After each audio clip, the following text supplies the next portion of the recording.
GDP per capita of about $2,000 per person. Although, as is said here, it's not evenly distributed. You have a situation whereby it's skewed there. It's a market that is too large to ignore, which is why how come you're seeing more and more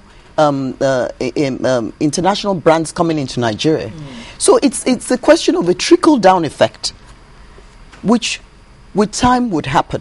I'm not saying that everything would happen in 2013 and going forward, but it's something that maybe I'm an eternal optimist, but but you cannot have a bad thing.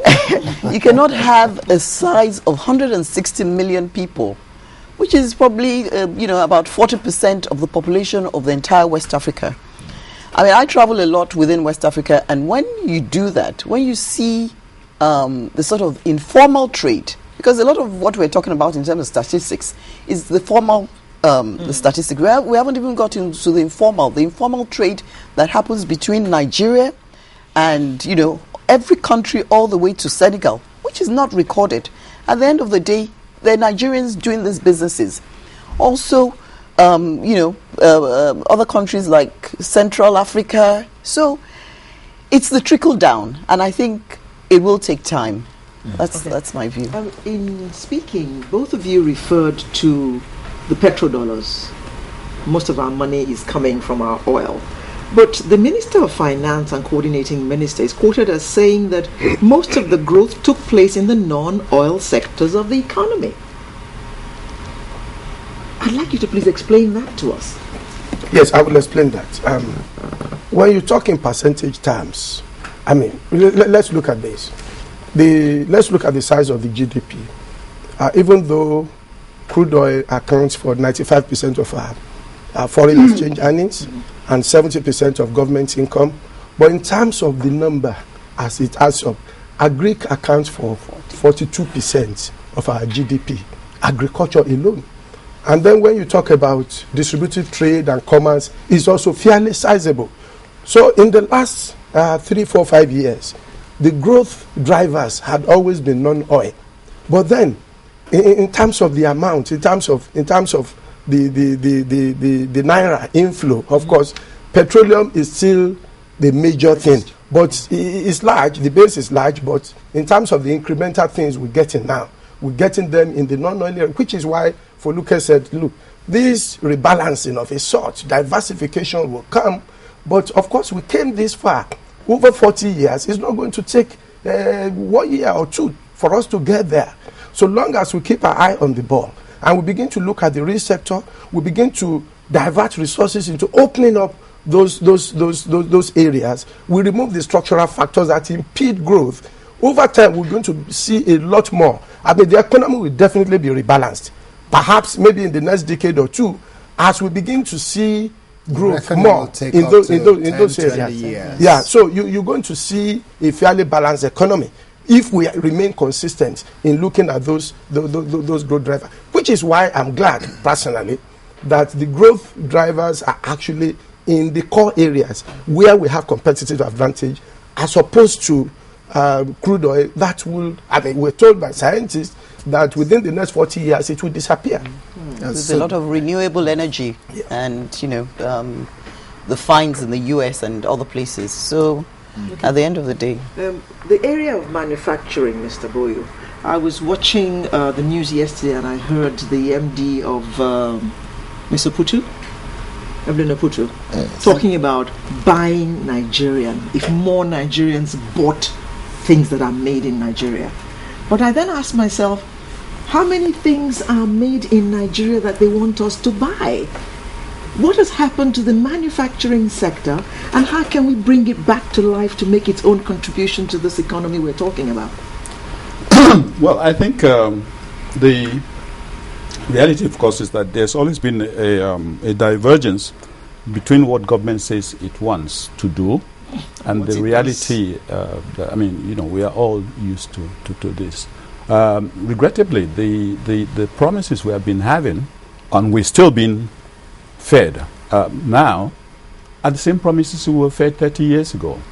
That, the economy will improve, it will this, it will that, it will do that, But it's evident that instead of getting better, we've been getting poorer. I mean, so if we are now being told, have patience, another 10, 20 years, we'll be dead.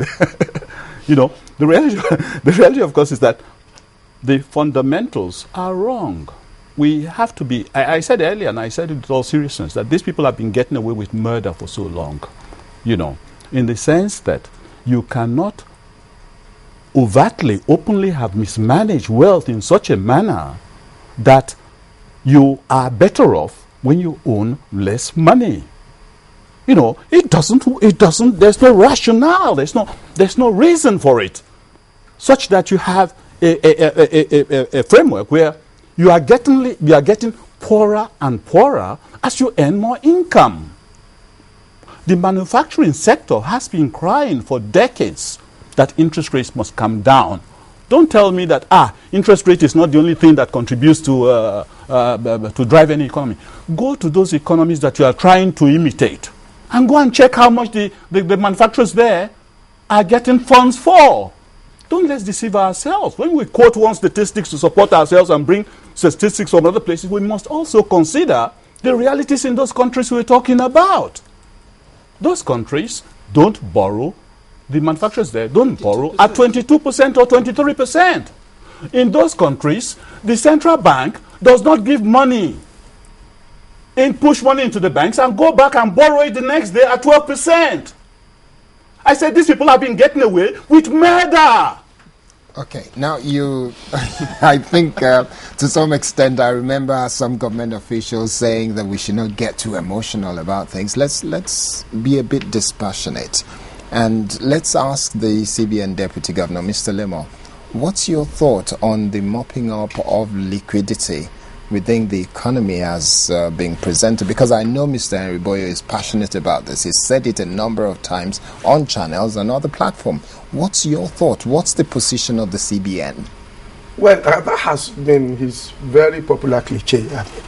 The other side of Mr. Boyo today is mopping up, why central bank should mop up. So, I think we all know him to have that very strong view. Sometimes he gets even emotional about it. But the truth of the matter is this. But before I go into that, let me correct him on one or two things. I don't think it's right for us to begin to say that things are getting bad, Nigerians are getting poorer. We can be corrected. Even the per capita income that Foluke talked about, there has been improvement in the last 5-6 years. That we should acknowledge. I mean, the problem with us in Nigeria is that, yes, it's good to criticize ourselves. It's good to point at things that we need to do better. But I think when we begin to get so pessimistic that we begin to get very, very, nothing good happens here. I think it's also like swinging to the other end of the pendulum. Now, coming back to the issue of liquidity that he's been talking about, I just don't understand what his views are, because now central bank is defined in our act that central bank is the custodian of foreign exchange earnings of government, and it's defined in the constitution that the naira shall be the currency for transaction in Nigeria. And so, like I said earlier, 95% of government foreign exchange earning comes from petrodollars. And the constitution says when these revenues come, they must be shared in a particular manner before they are spent. Now, he wants me to go and give 774 local government people, 36 states plus Abuja and the federal government, and share dollars to them so that I don't push money out. But when you look at funds flow, all we do is that when this money is earned in dollars, we monetize it by releasing naira to them, and we keep that dollar to defend the foreign exchange, because people come, of course, to import every week, and that is what we sell. So eventually, of course, they will demand for this dollar, and then, of course, so that dollar will flow out into commerce and so on and so forth. And he mentioned 20-something months of import. Today, our reserve level is $44.3 billion. It's just barely sufficient to do 6-7 months of import. This economy has grown, and so the import requirement is also very large. All we do is I will release naira to them. I remember even there was a time during Soludo days when we even conceived of what he was suggesting. And of course, the government came and said, no, you can't give us dollars. Constitutionally, we are expected to spend naira here. And so, of course, central bank then had to then say, okay, we will hold on to it. After all, it's also our duty to defend the value of the naira. Defending the value of the naira means, of course, we must have a dollar pool that will ensure that